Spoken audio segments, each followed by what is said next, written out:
J'ouvre maintenant la séance. I call this meeting to order. Welcome to meeting number 23 of the Standing Committee on Access to Information, Privacy and Ethics of the House of Commons. Number 81-4. The committee is considering the main estimates 2022-23. Vote 1 under the Office of the Commissioner of Lobbying. Vote 1 under the Office of the Conflict of Interest and Ethics Commissioner. Vote 1 under the Office of the Senate Ethics Officer. Votes 1 and 5 under offices of the Information and Privacy Commissioners of Canada, referred to the committee on Tuesday, March 1st, 2022. I would like to, actually, before I welcome our witness, just a word, a couple of words. So my apologies to Commissioner Belanger for getting this meeting going a little bit late. A colleague had announced his intention to resign from the House of Commons and was making a statement in the House, and I wanted to give members an opportunity to be present for that, and so that's why we're starting late. We do have some committee business that we need to attend to at the end of the meeting. We'd scheduled half an hour. I don't think we need that long. I'm going to play it by ear a little bit and see how we make out with questions for Commissioner Belanger. So we'll see how many rounds we need to go to get all of the questions out that members may have, and then we will proceed in camera to discuss committee business. And with that, I would now like to welcome our witness from the Office of the Commissioner of Lobbying, Nancy Belanger, Commissioner of Lobbying. Ms. Belanger, you have up to 5 minutes for your opening statement. Good afternoon, Mr. Chair and committee members. Monsieur le Président et membres du comité, bonne. Good afternoon, Mr. Chair and committee members. I am very pleased to be here today to meet many of you for the first time and to speak to you about the work of my office. The Lobbying Act recognizes that lobbying is a legitimate activity that should be transparent. The Lobbyist's Code of Conduct ensures that lobbyists meet the highest ethical standards. Together, they aim to foster public confidence in federal decision-making. This past year was another busy year for the three areas of my mandate, first being the Registry of Lobbyists. The first is to maintain the Registry of Lobbyists. As the main tool for enabling transparency, the registry provides information about who is communicating with public officials and about what subjects. When individual consultants, corporations, and organizations lobby federal organizations, they must file a public registration. In 2021-2022, there were over 8,000 lobbyists registered.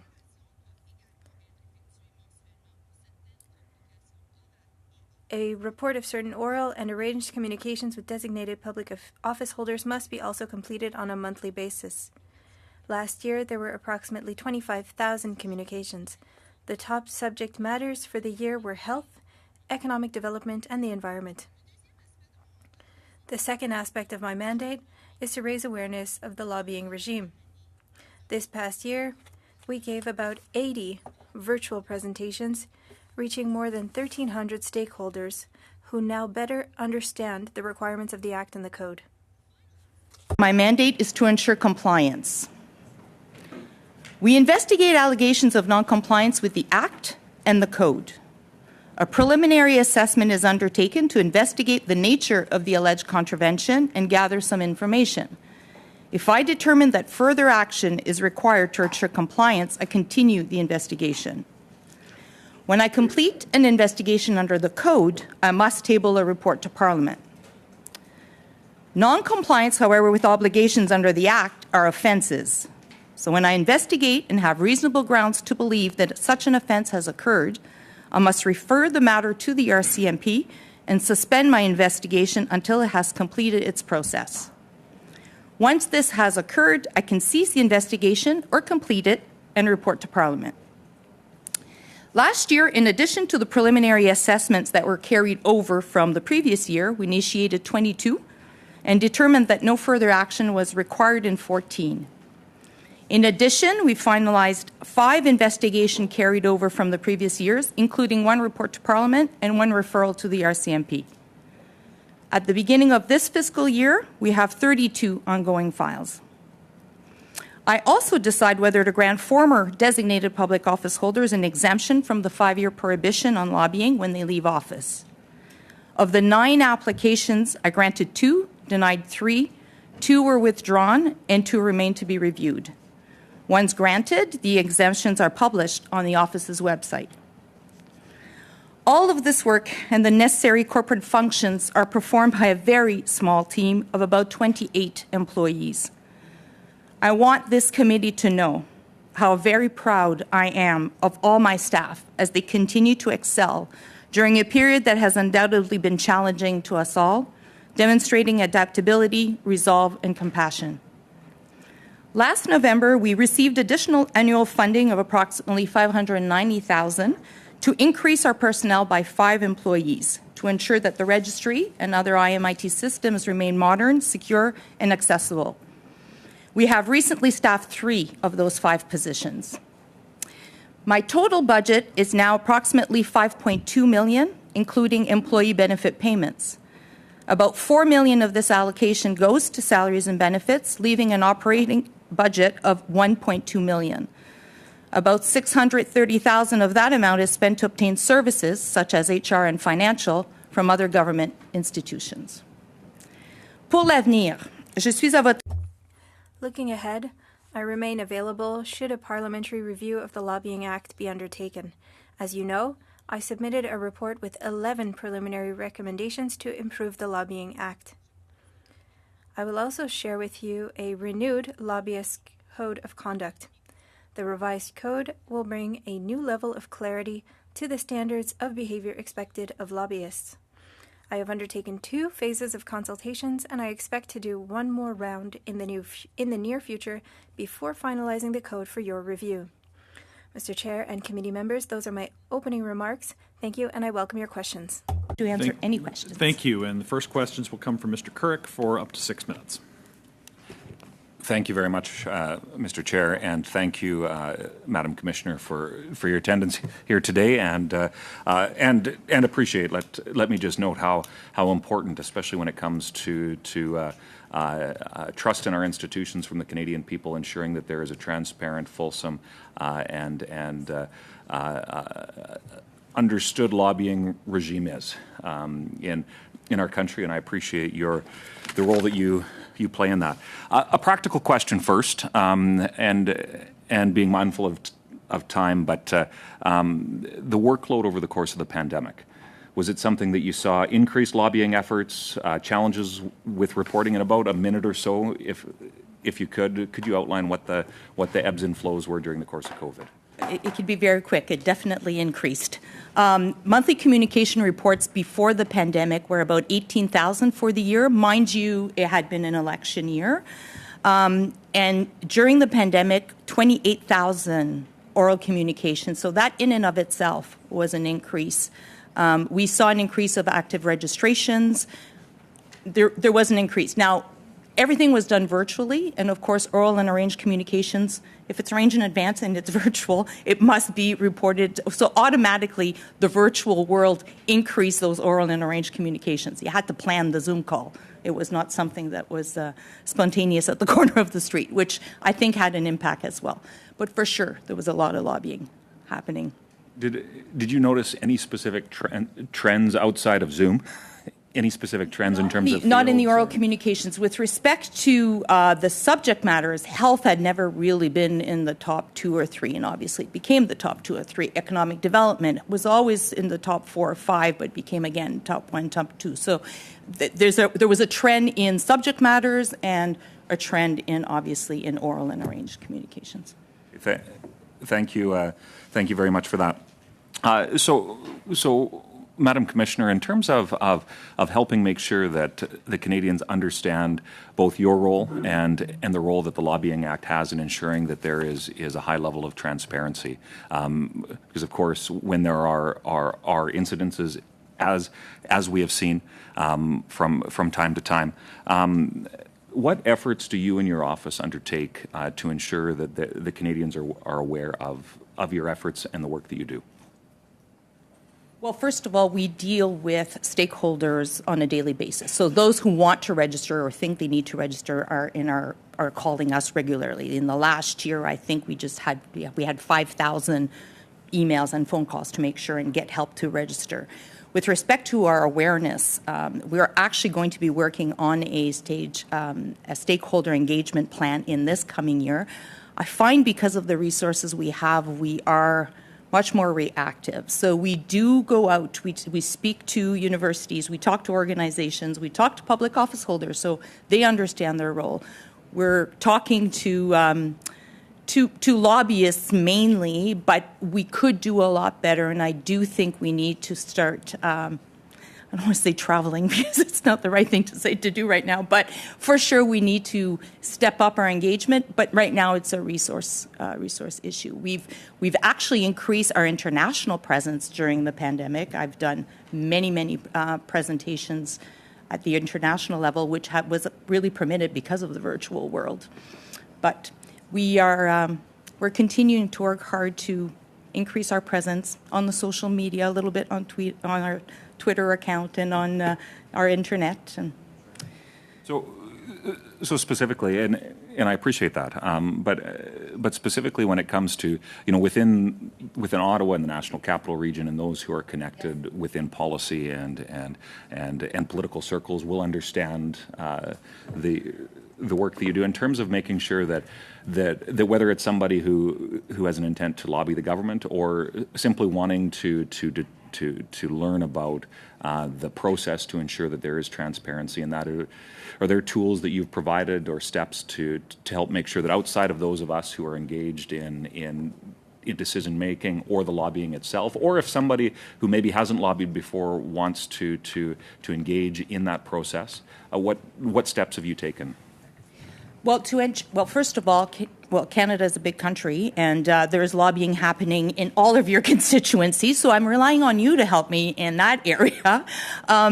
For sure, we do have work to play in getting out there in the community, but apart from the fact that we continue to issue, we do issue products, we do have documents that we provide to people, but very often they reach out to us, or we see a lot of things going on in the media. So I can tell you it's targeted outreach. When we see that someone is communicating with any of you and they're not on the registry, we follow up. So we do advise people. But unless I know what I don't know, it's difficult. And the resources to start doing a full blown outreach program is difficult. But I'm working on that. That is my objective in the next year.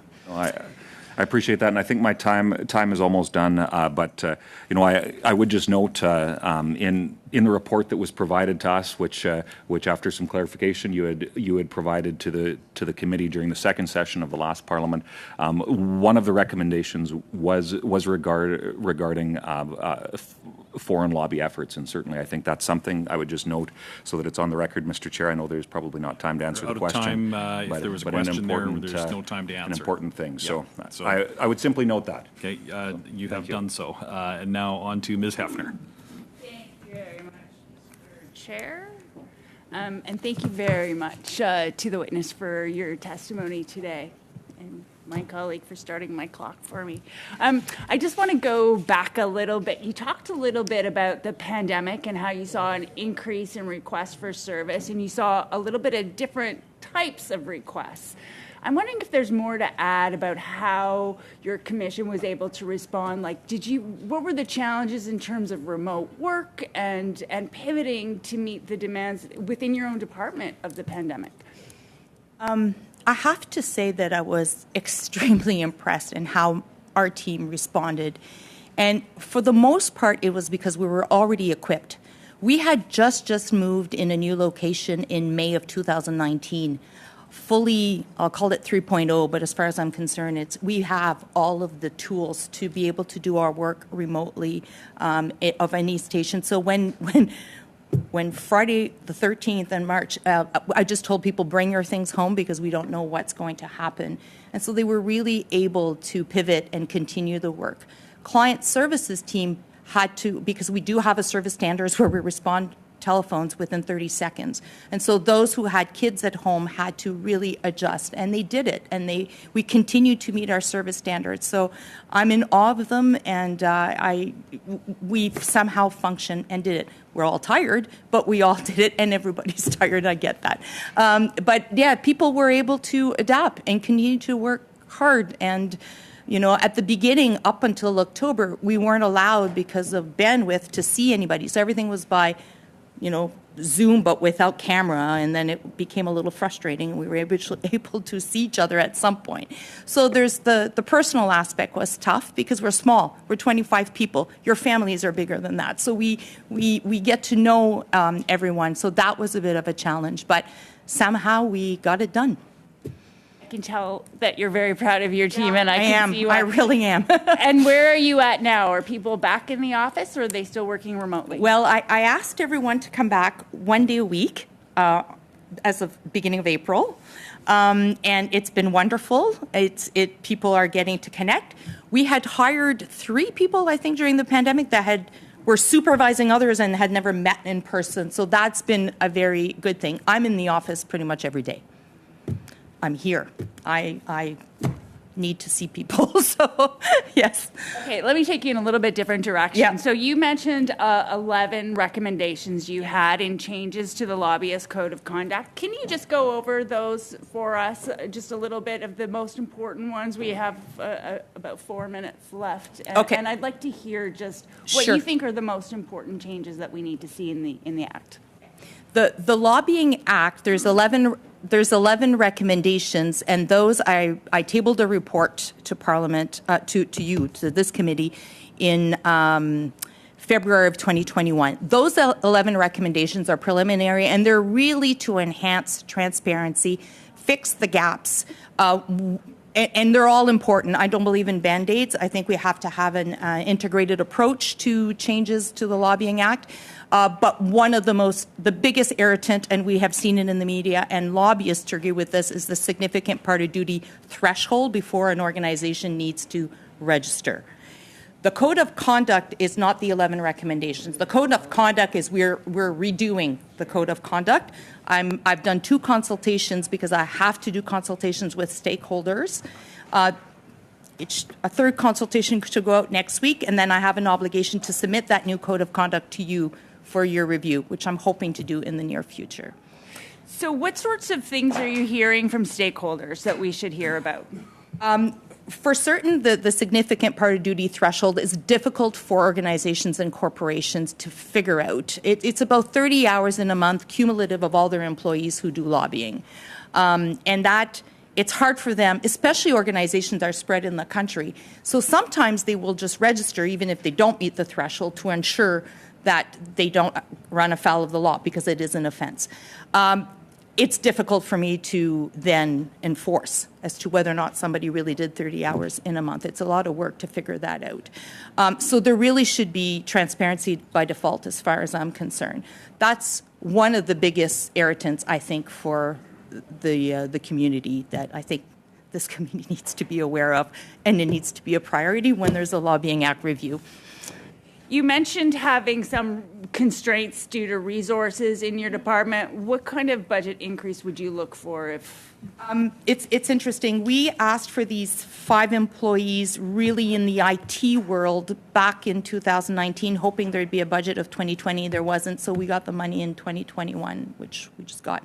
My next review, which will probably be a budget act in the next year, I would think another 5 employees. I'm not looking to, but 30 people to do the same reporting burden as all other institutions, plus our mandate, which is quite demanding. So I think we're going to have to, I'm probably thinking between 5 and 10, just so that I don't put myself in a corner. You could use more people. Oh, to get the absolutely. work done. Absolutely. Yes. Okay. Yes. I think I only have a few seconds left, so I'll Correct. leave it at there and just thank you once again for your time today. Okay, thank you. And now, Mr. Villemure for 6 minutes. Merci, Monsieur le Président, Madame la Commissaire. Thank you, Mr. Chair. Hello to the Commissioner. I've been following your activities since the start, 2008, for the Act of 1989. the first years, I think, were focused on the registry, where people had to figure out registration, and you enumerated your 3 points, and we see the importance of points 2 and 3. And when looking at your annual reports, there are a lot of numbers. A lot of people registered, a lot of investigations. You talked about values. And you talk especially about transparency. And transparency, we want transparency to create trust. Do you believe that compliance that you're getting at this point is enough to bolster confidence and trust? Answer: I think that's a good question. If we remember that there are 8,000 lobbyists and I have 32 files, there is compliance. Without a doubt, there is compliance. That doesn't mean that transparency couldn't be better under the current regime. There's a lot of lobbying that can be done that is not a part of our registry. So there are gaps in the regime and not in compliance. And these gaps are significant. Yes, they are, and it is time to examine them. Because I believe that you're moving at light speed at this point. And now for foreign lobbyists, because during the pandemic, a lot of things were going on online. How do you deal with that? Answer: if a consultant or an organization communicates with any one of you and they meet the threshold, then they have an obligation to register themselves. There are cases of institutions or foreign governments that are being represented by consultants, and they are in our registry. Whether or not there is non-registered lobbying being done, I don't have any files in front of me, and I haven't noticed any. So with large companies, it would be pretty clear. Earlier, you talked about a stakeholders engagement plan. Can you tell us more about this? Answer: it's in our plan currently. We want to identify our priorities.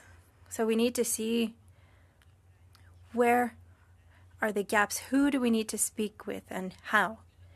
Because currently we are looking to the media and what's going on in the media and allegations that we receive.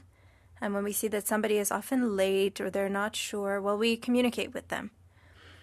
But we don't know what's going on throughout the country. And we need to find ways to identify what's going on. And I'm not the expert. I have a great team that's working on this. So I'm hoping that next time I'm in front of you, I'll be able to give you more details. Because obviously what's under control is under control. Yes, and the problem is in what I don't know. And during the consultations in 2020, 2021, what are the highlights? From the consultations, we focused on the code of conduct. I had found that our code of conduct had some weaknesses. It had been in place for 5 years before I did the consultation in 2020, and I had a report to Parliament as well, and I identified the weaknesses, and I would like to fix these weaknesses because it is something that I can do. It's not an act. So I carried out a consultation, and most of the comments were positive, saying that everything is clear and great. Some were a little bit more concerned with regards to hospitality and political activities that could have an impact on their lobbying activities. So I read everything. I read all the comments, and we are currently reworking everything. I'm looking for excellence, not perfection, but excellence. I hope that we could be proud of this code, and internationally, Canada is a country that other countries look to, and I'm working very hard with my team to create a code that will have a high standard of ethics. Do you want a prescriptive code? Yes, we do want it to be mostly prescriptive. That's what we're working towards.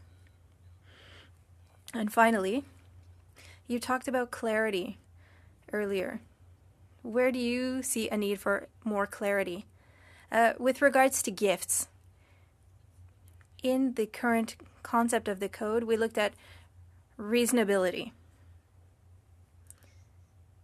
And I'm not sure that reasonability is the same depending on who's defining it, and perhaps it's being abused in a way.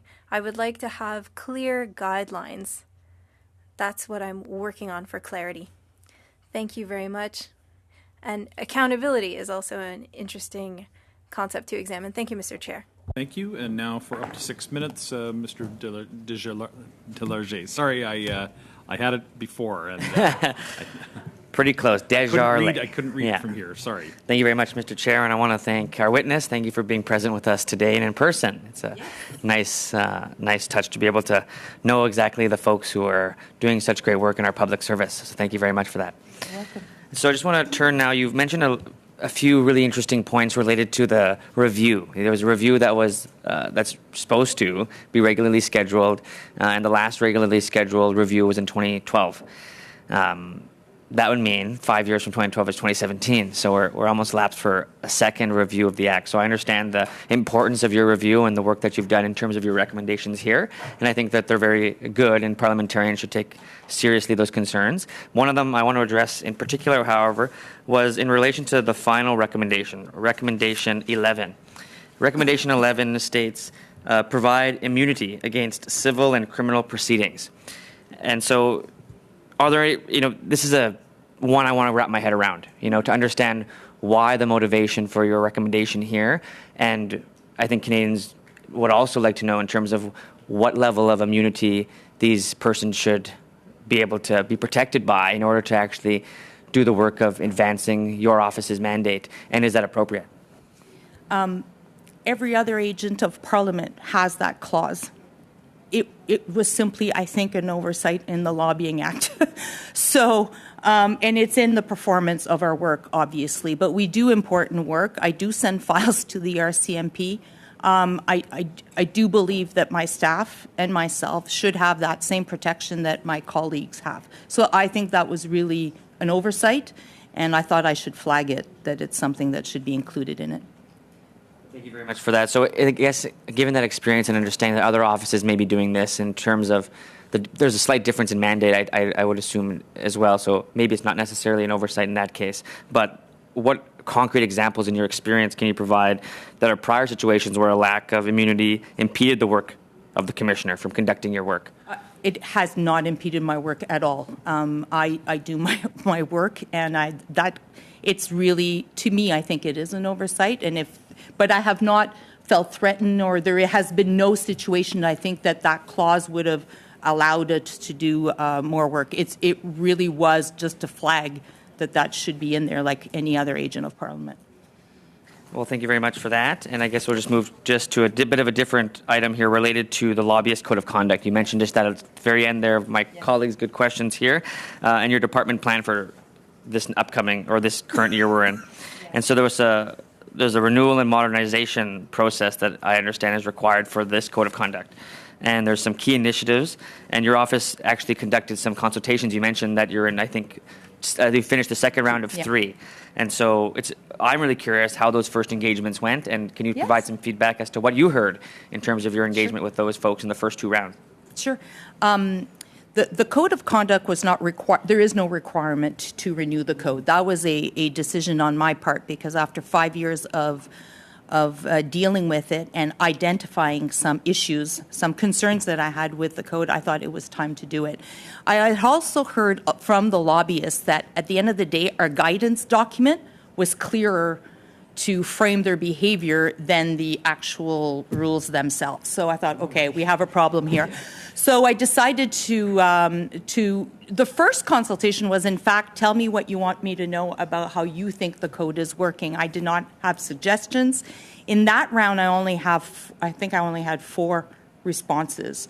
Then we issued a draft code, and in that file, I've received about 40 some comments and suggestions. And there was also a template letter. I received about 180 of the same template letter. And then I went through them all, and now we've readjusted, and we are going out on a third consultation.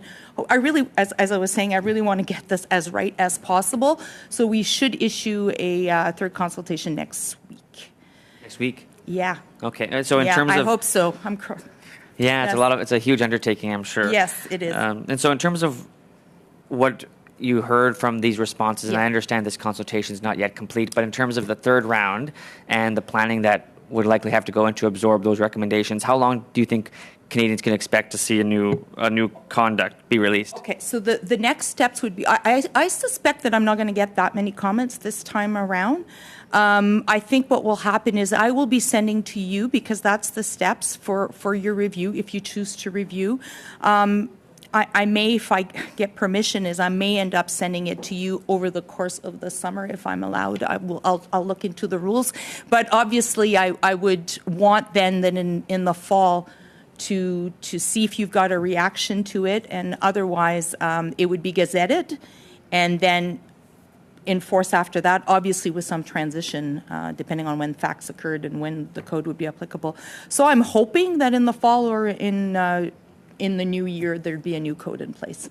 So I guess I have 30 seconds but in terms of what we can anticipate for some of those changes, and in 20 seconds, I apologize for the time. It's seriously, clarity, a lot more prescriptive than what it was now. That's really what you're going to see. It's straight to the point, and it has very specific rules, and we've really enhanced the expectations that we have from lobbyists. We've really defined, and there is no guidance required. Everything is in one package with very clear definitions, examples, and the standards for the behavior. Interesting. Thank you very much. Yeah. And with that, we now go to Mr. Bazan for up to 5 minutes. Thank you, Mr. Chair, and I want to thank the Commissioner for joining us today. It's great to have you here in person, and appreciate the work that you do. Now, we know that you've referred to how many cases in your tenure to the RCMP for investigation, and what were kind of the circumstances that they require an RCMP investigation. I didn't hear the first Well, part of your question. You said in your opening comments that Yes. you referred at least one. One this year, yeah. But how many in total? I have referred 11. And have those in 4.5 years. resulted in charges against those So far, individuals? none. So far, none? Yeah. So what was the determination that you wanted the RCMP to take a look at them? What was, sorry? What would you say, or why would you, was it violations of the criminal Oh, code, or? Well, in no, your under opinion? the Lobbying Act, failing to register or lobbying when you're prohibited is an offense under the Lobbying Act. So when I investigate, the moment I have reasonable grounds to believe that there was lobbying that was unregistered, or that someone lobbied when they were prohibited, I must suspend and refer to the RCMP. And But if the RCMP don't follow up, then they're so the getting away. RCMP then takes it over, and they decide to whether or not to investigate and to pursue and to lay charges. Say no charges have ever been laid in No. 11 cases that you've, And they've returned 2 to me, so they have now 9 files. and to the return, they were So 2 that not going to move forward on? And one of them continues to be suspended. One of them I decided to close because one of my recommendations is a spectrum of sanctions. Not all offenses are created equal, and I have no discretion. And so the moment I think the communication they had was in fact lobbying and they should have been registered, I have no discretion. I have to send it. So the file that was returned, I simply closed it because it was someone who obviously did not know that they were lobbying. It was one incident, and there was no reason to do a report to Parliament on that issue. But if I thought that it came back and that I should file a report to Parliament, that's one option that I could do. So that's the state of... Knowing that you have the responsibility to report to other agencies like the RCMP, so when you come across an individual lobbyist that's offering gifts, for example, that to parliamentarians or public office holders, do you also then notify the Ethics Commissioner? So when it's an investigation under the Code of Conduct, I report to Parliament. So it's two things. So But if I'm saying, if you got a case where a lobbyist offers a gift that's over the thresholds to a public office holder being a parliamentarian, yes. would you then also notify the ethics commissioner that you're investigating somebody for giving a gift to a parliamentarian that they? No, I would not. I have to conduct all my investigations in private. And a breach of a gift issue under the lobbying regime is a code. It's a code of conduct issue. It's not an RCMP matter in that particular case. Okay. If you find someone, a lobbyist gave a gift that shouldn't have been given, you would only notify Parliament if, on one of your reports then, if it was done, and that would be the trigger then that the... No, and I understand what you... No, if I also am of the view that that gift could be investigated under another legislation, I could suspend and refer the matter to the RCMP. I do have an obligation to spend anything that I'm doing that I believe another authority should look into. So that could happen. It has never happened, but that could happen as well. Because there's, of course, accepting a gift from someone by a public office holder is a violation of the Criminal Code 121(1)(c). So that would definitely be RCMP, but then isn't there still the obligation for the ethics commissioner to look at the public office holder that accepted that gift?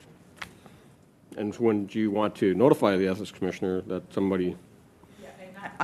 I'm not the one who's regulating public office holders. I regulate lobbyists, and under the Like, even though there's two sides to that. There is two sides. Sometimes those wires cross. Absolutely. And then there should be communication between your office and the office of the ethics commissioner, should there not? And well, I can tell you that all of us agents of parliament have an obligation to conduct our investigations in private. Should there be a will that we do share, I mean, I even think sometimes investigations might be more effective if we could do interviews at the same time or whatever, if in fact it's the same. And let's not forget that lobbyists also lobby senators and public servants. I'm not the mirror image of my colleague, Monsieur Dion. So I have investigations where a lobbyist might have given a gift to a public servant or to a senator. So it's not always a perfect match, that lobbyists don't just lobby members of parliament or people that are under the jurisdiction of Monsieur Dion. But for me, it's under a code. If I do think that it's something under 121 or any other, if I see that there's been theft or fraud, or I would suspend and send the matter to the RCMP. Thank you. We're significantly over time, but it was important to get at least try and get an answer with the time we have. So you may get another time. We'll see. But next, it's Mr. Baines. Go ahead, Mr. Baines, for up to 5 minutes. Thank you, Mr. Chair, and thank you to the Commissioner for joining us today. My question is, several years ago, your office conducted an investigation into sponsored travel. What level of compliance did you find? I found almost perfect level of compliance that when, because the current rule under the Code of Conduct allows lobbyists to give gifts where the public office holder is allowed to accept it.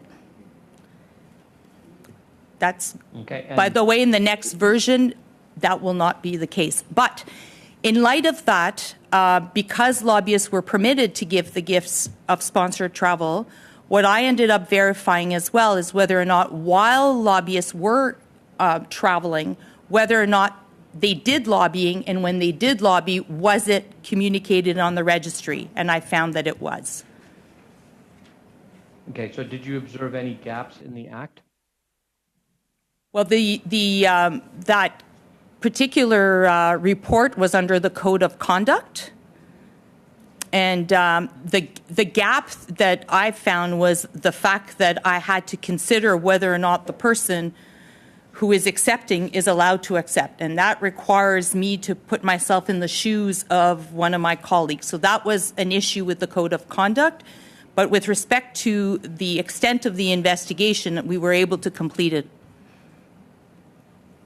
Okay, thank you. And you introduced two new departmental result indicators in 2020 and 2021 that still do not have targets for them determined 2 years later, according to your departmental plan. Why do you think it's taking so long? It's actually when we issued those, we needed a full year. So those results will be in our departmental results report that will be issued in September, October. So we needed a full year to be able to evaluate them, and then we will be reporting on them. So it really took a full year. We didn't take, that's just because of the way the reports are tabled and prepared. Okay, and then according to departmental plan, you anticipate an increase in staff. I think you mentioned something earlier. Will you be using the new staff to conduct the experiment to help innovate and find new ways to improve program delivery? Can you talk a little bit about that? Absolutely. The new staff are going to be, 4 of them, will be all in the IT field and working on the registry and doing further developments of the registry. So, of course, we're going to continue to look for ways to make it simpler. Just this last year, we were able to put the reporting from a mobile. Before that, someone had to be on their computer. So we are going to continue to invest in finding ways. We've actually just issued a survey from users of the registry to see how we can make the data more accessible. And so we are always looking for ways to innovate, and part of the staff that we are going to get will help with that, absolutely. Okay, thank you. You have about a minute and a half, Mr. Baines, if you have any other questions. Oh, okay. I thought the time was going slow today. Okay, and you just mentioned the survey. Have those results come in at all? It was still open, I think, until, no, I don't have the results yet. We just launched it maybe a month ago, so I don't have them yet. Okay, and are there other experiments that you're working on besides the survey itself? No, again, we don't really have the resources. One thing that we're doing is we do ask people after presentations to tell us how we did and how we can improve and what kind of tools they would need to be able to understand the regime a little bit better. So I consider that somewhat of an experiment, but it's minimal because we just don't have. We just have enough people to keep, the main core of our mandate going, and so we are very slim, but we're working on it. Thank you. Thank you for your work. All right. Thank you. Now, Mr. Villemure. Merci, Monsieur le Président. Thank you, Mr. Chair. I only have 2.5 minutes, so I'll have 2 questions. And you could send anything else in writing, if applicable. So for gifts, discussions have always seemed endless. How do you distinguish between hospitality, a bottle of wine, and corruption? In 30 seconds. The rule, as written, is that a gift is not allowed unless the public office holder can accept it. So let's see if somebody can accept it. In the new code, there are 2 categories: gifts, and the only gifts that will be allowed are for appreciation or for thanks after the public office holder has done something official. For hospitality, there's a limit to $30.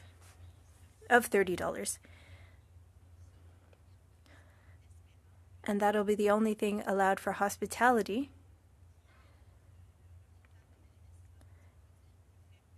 And that's the minimum amount for a public office holder to not be influenced. Because one could assume they would need $30 or more to be influenced. But there are gifts that are over $30. But were those gifts given for influence? I'm examining lobbyists, and the goal of lobbyist communication with public office holders, we use the word influence, but I worry that it's a bit of a negative connotation, but we use it to give information, and they give their perspective, which is good for policies, but there needs to be a limit. Second question. Earlier, you talked about exemptions. You carried out a few investigations. Tell me about David McDucton and Palantir. What didn't work in that case? So the Lobbying Act states that when you leave, you cannot do any lobbying as a consultant. You cannot do lobbying for an organization. However, you can do lobbying up to 20% of your functions if you work for a corporation. That's one of my recommendations, to remove this so that it needs to be fair. If we decide to leave an exemption, that's a political matter, but I don't understand that 20% to work for a corporation. I would have perhaps understood it for charitable organizations, maybe. But in that case, he had some communications. Some were not registrable communications, but some were. But it didn't total more than 2 hours, so he didn't meet the 20%. Apologies, the time is up for Mr. Villemur. Et maintenant, Mr. Desjardins for up to 2.5 minutes, and maybe a little extra given what's happened. So go ahead. Sure. Thank you very much, Mr. Chair, and thanks again to our witness and for sharing with us your plans. And one of the plans I want to address is your annual report and some of the work that was in there. And I know, given the pandemic, that workers and employees of the public service have taken an extraordinary amount of work on, having to adjust their lives, having to change everything, find childcare, do everything from home, be a teacher at the same time. And I'm sure that your employees are very much the same. But what I also found, especially on behalf of labor, what I found quite disturbing was that there was a survey that was conducted during this report, and we found that employee job satisfaction fell dramatically from 88% in 2019 to just 65% in 2020. You identified telework as being the primary reason why there's such a shortfall in the training and why it could have led to some of your employees feeling unsatisfied. And so how are you going to enhance training for employees, and how are you going to find a way to enhance satisfaction in terms of your employees feeling supported? I will never repeat it enough. I've got the best team in Ottawa. The employees, I think, well, first of all, we did do a lot of training in the last year to address that. So that particular annual report is of last year, so of the previous year. So what we have done this year is we have created each group, so the investigation team and the communications, and have a community of practice where they are working with other agents of parliament, and they really create a network. We have done a lot of training for our investigators. We have done have allowed people in this virtual world to attend many international conferences and COGL, and have come to sessions where I meet with my network. We have also done mandatory training for diversity, inclusivity, mental health. I have an awesome champion of mental health, and all of my employees, interestingly, some of these sessions are not mandatory and they're all there.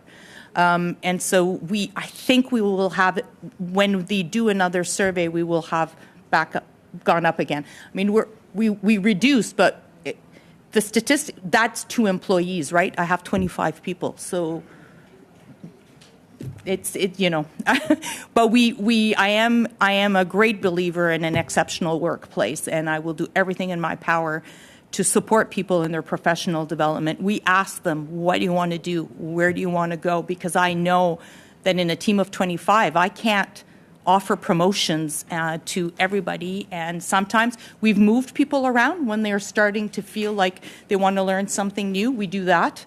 And luckily, people don't really leave. When they do, it's really because there's a promotion. But people enjoy working at our office, so it's good.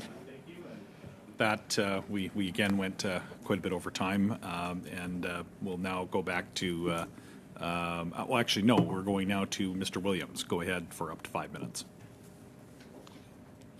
Thank you very much, Ms. Belanger. I'm going to start with the recommendations, the 11 preliminary recommendations that you gave the House for updating the Lobbying Act. It's been a year since you've compiled those recommendations. Would you change any of them, or do you have any new ones? I don't know that I would change any of them, but I will have new ones. And one of them that I am seriously considering, and British Columbia has done this, is when in-house lobbyists lobby about contracting. And not about the process of obtaining a contract, but sometimes there's conversations occurring on the side. That right now is not a registrable activity under the Lobbying Act. It is if you're a consultant, but it's not if you're an in-house. That's one aspect. Another one that I think we seriously need to consider is volunteers. And of course, that's a touchy one. We're not talking about constituents who are talking to you about an issue that they're passionate about. But Yukon has adopted a new rule, and I reference it in my, I reference it in my, anyway, it's a different document that I'm working on. But the Yukon has a directing mind. So even if someone's not paid, if they're on a board of directors, or if they're someone who has clout or has importance or has decision-making powers, maybe that person should be also included into the requirements to lobby, because sometimes people will make phone calls and they say, oh, I wasn't lobbying because I don't get paid. Yeah, but your phone call was important. So I think there's some transparency gaps in that area. So that's two. But the ones that are there, I don't think I would actually change. Okay, thank you. We have a lot more. Obviously, I'm here on Zoom tonight. Unfortunately, I'm sorry I couldn't be there in person. Did we see an increase in the last 2 years of the pandemic of lobbying through virtual meetings? Is this something you tracked? Yes, absolutely. Okay. And is the Lobbying Act and Lobbying Registry properly set up to accommodate this shift in meeting locals? And if it's not, how do we need to update it? If the Lobbying Act is equipped to, I'm sorry, and the Lobbying Registry is properly set up to accommodate this shift in meeting virtually. Is there anything we need to change there, or is it set up already? No, I don't think the registry needs to change. I mean, right now, any oral and arranged meeting in advance needs to be reported. And so the virtual meetings meet that definition, and they just need to go and report it. So I don't think there needs to be changes to the registry. Okay. I think you've talked a little bit about this. I apologize if I'm re-asking it, but the United States, Australia, and soon the UK will have laws around the registration of foreign lobbyists and foreign influence agents. Is the influence of foreign lobbyists something your office has concerns about? I don't know that my office has concerns about it because right now, if a consultant or an in-house organization meets the threshold, they need to register. Again, we can have a conversation about the threshold. I am aware of a bill that was tabled in the other place. I have started to look at it because I think there's some reference in that particular bill that copies parts of our registration, but not all of it. So I'm going to have to study that in particular. But I think right now, if the requirements are met, foreign entities do have an obligation to register under the Lobbying Act. The problem is if there was an allegation of non-registrable, can I enforce it? That's another question. Okay, and I guess that's the main question. Is there any way to know the extent of foreign lobbying and foreign influence activities in Canada if they haven't registered? Are we able to understand that extent right now? Right now, I certainly don't have that capacity to understand that, no. Okay, and in terms of any concerns, so obviously looking at the other acts of other nations, do we have concerns in Canada right now that is something that we have to look at sooner than later? Well, I can have my personal opinion, but as Commissioner of Lobbying, I probably don't have a position on that. Okay. Thank you. You are out of time, Mr. Williams. Oh, so thank you I'll have very to, much. with Thank that, you very go much. to Ms. Sachs for 5 minutes.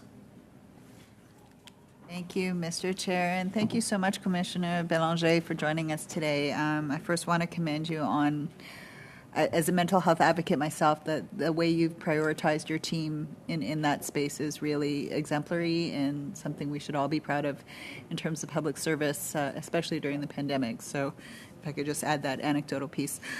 I'm going to ask a few questions about workplace. And we'll start with, and I'm sure this is something my colleague from the block would also ask, is how does the workplace embrace both official languages, both internally and perhaps with your work outside? With official languages? Yes. All of our employees, for most our employees are CCC, so everybody can choose the language of their choice when they work in our office. All of our presentations are always bilingual. I have a champion of official language who used to work at the Office of the Official Languages, Commissioner. So we are, well, I'm a Francophone. I'm a great believer in official languages, and we do make sure that everything we do is bilingual. So we're able to fully support all organizations and individuals who come through Yes. the registry in both official languages, both in digital communication and even our oral. URL are in French. Excellent. I love to hear that. Amazing. Yeah. Okay. So just moving on in terms of workplace and management and also resourcing. You mentioned earlier about the need for more IT. And it, we're in this kind of critical moment of IT staffers. I'll be more specific. Data management. So you mentioned you're on Twitter now and you're out there more, but you're also monitoring more. So we live in this age where there is so much information. And there is, people are posting their meetings online and who they're with. And can you talk to me a little bit about that in the context of if you're asking for more IT and teams and how you're managing all that data in relation to tracking lobbying? Well, I just received money for IT, and we're having a really hard time. I'll just put that on the record, finding people. We just hired 3, and we've received the money as of last November. So that is a challenging thing. One of the person that we asked specifically money is in information management. So she just started last month, and she is there to exactly do that. Train us, help us to manage all of the information that we do have in all of the systems that we use, because we have a registry, but we also have an investigations program as well. GC Docs, she's an expert in GC Docs. So we are all looking forward to having her train all of our employees to make sure that we keep it manageable. I also come from, I used to be Deputy Commissioner of Access to Information, so I'm very much aware of the need to make sure that we keep that manageable. So we're working on it too. Okay, thank you for that. And I'll sort of touch on what my colleague before me asked about in terms of, and again, this is coming back to information and how we manage it, especially in the digital spaces that we're working in. We consume our news and our updates. You had mentioned earlier you track media to know who's doing what where, and that also relates to, foreign lobbyists and foreign information. So, do you have strategies in place? And again, I'm asking this in terms of resourcing. The net is huge. And the database is huge and in multiple languages and so on and so forth. So what is the forward-thinking approach in making sure that you're well-resourced to filter through all this information so that it's aligning with the registry so you can continue to report well? Well, I don't know that I have a huge strategy. Right now, I rely on the people that I have in the office to just simply do the basic. And when we say we look at the media, we look at the media. We start with that. We've got some keywords. I might have maybe 10, 15 articles a day, so it's not that big. And then we go from there. We try to keep an eye out on what's going on. And as I say, we are going to be really working on information management, and that we've just hired her. We had no one. We've got some cleaning up of boxes to do. Like, it's just we're at that. We're there. Would you hope to? Do I have 2 seconds or you comment? got Just 5. it's a yes or no answer. Would you hope to see a transition from reactive to proactive? in that space? Absolutely, yes. Okay. It's All right. a big yes. Thank you. Monsieur Villemur pour 2 minutes. 2.5 minutes, Mr. Villemur. Thank you, Mr. Chair. I think after being an MP, I think I might want to work for you. It seems to be a good work environment. So I have a question. After all these years, we were talking about lobbying and influence, and it needs to exist, and I agree with you. But there needs to be rules so that it is well framed. My question is as follows. Is lobbying something that is well known, well understood? Is it well understood? I would say no. Because as soon as we use the word lobby, and I do a lot of presentations and people roll their eyes as soon as we use the word. And it's unfortunate. So I work on this a lot because it is a legitimate activity. It's the only way for you to get the information that you need to do your work. So no, it's not very well understood. There's the American influence as well that has been a little insidious, but I've been working hard, and registered lobbyists in Canada know the rules. And they're registered. And there's not a lot of violations of the code. But I hope that at some point we will be able to improve the understanding. I've talked about ethics for 20 years, so I can understand that there's still work to be done. And should politicians be better aware of your work? I don't know how much politicians know about my work. I offer presentations to MPs and senators, and some people contact me for presentations, but I think, yes, there is work to be done on the understanding of the regime. It's all well and good to talk about lobbying and the registry, but it can be complicated, and people don't understand their own obligations with the registry. So yes, I do believe there's still work to do. So we know that there is a registry, but for some the knowledge stops there. Yes, that's true. Thank you. And Mr. Desjardins for 2.5 minutes, and I think after that I might have 1 or 2 from the chair, and then we will wrap up if there's no other. Okay, go ahead for 2.5 minutes. Thank you very much, Mr. Chair, and thanks again to my colleagues for your good questions. I believe that we had a good understanding, at least being a temporary member in this committee, that I understand much more about what your role is and the lobbying registry. But I do want to just back up to one of these anomalies that happened and trying to better understand that. And your annual report, the 2021 report, delivered the largest average of active lobbyists in the history of the registry of the lobbies. So I can only imagine that's just big shock given your capacity. You know, you're probably already operating at a fair capacity given the existing workload and then a massive spike in workload. Were you able to learn from that experience, and can we predict that there will be a continued increase in this pattern, and have you witnessed that pattern?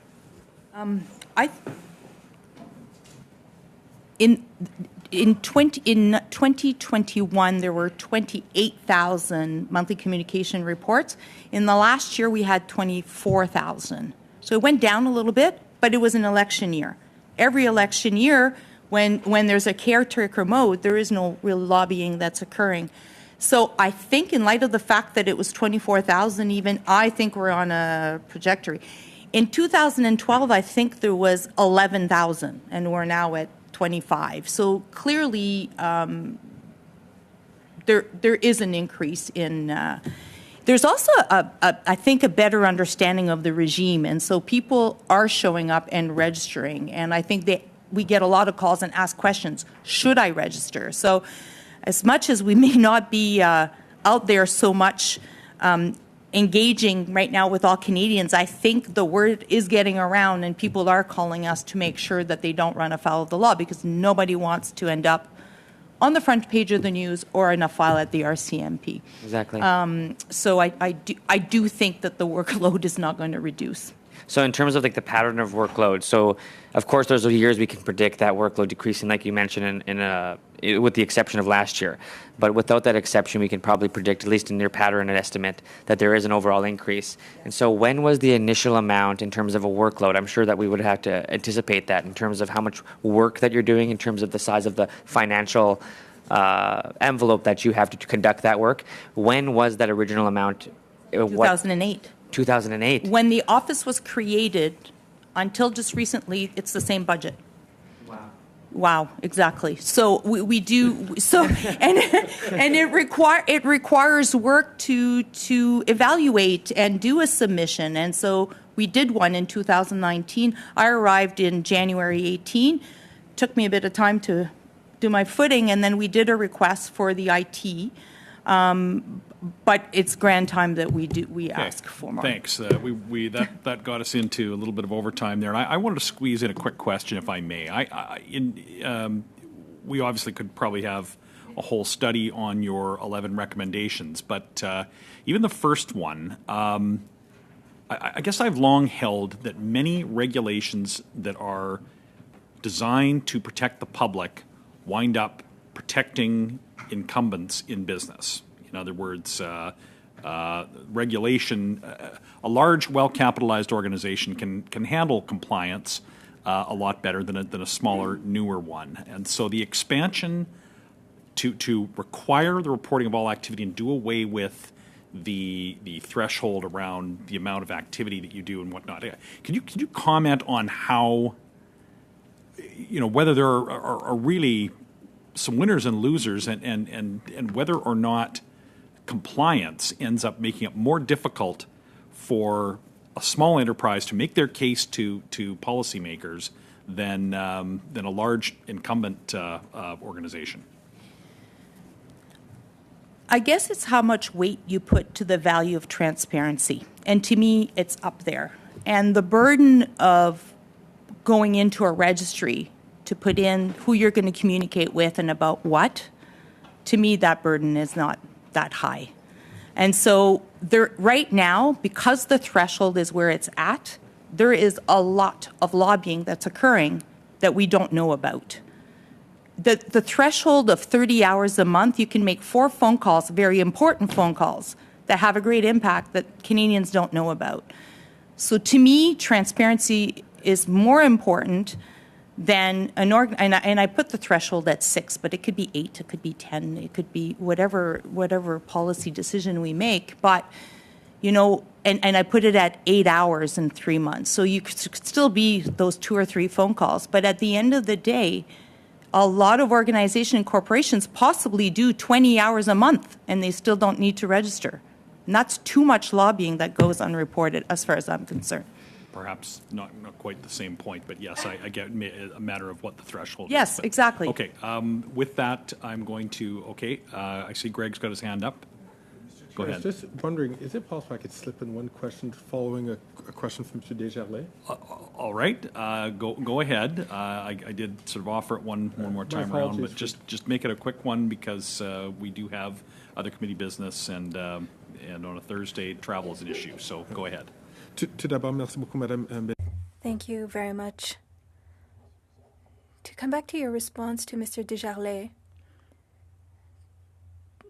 during the election period, you stated that there wasn't a lot of lobbying, but don't people continue to lobby MPs or non-elected officials? There's a period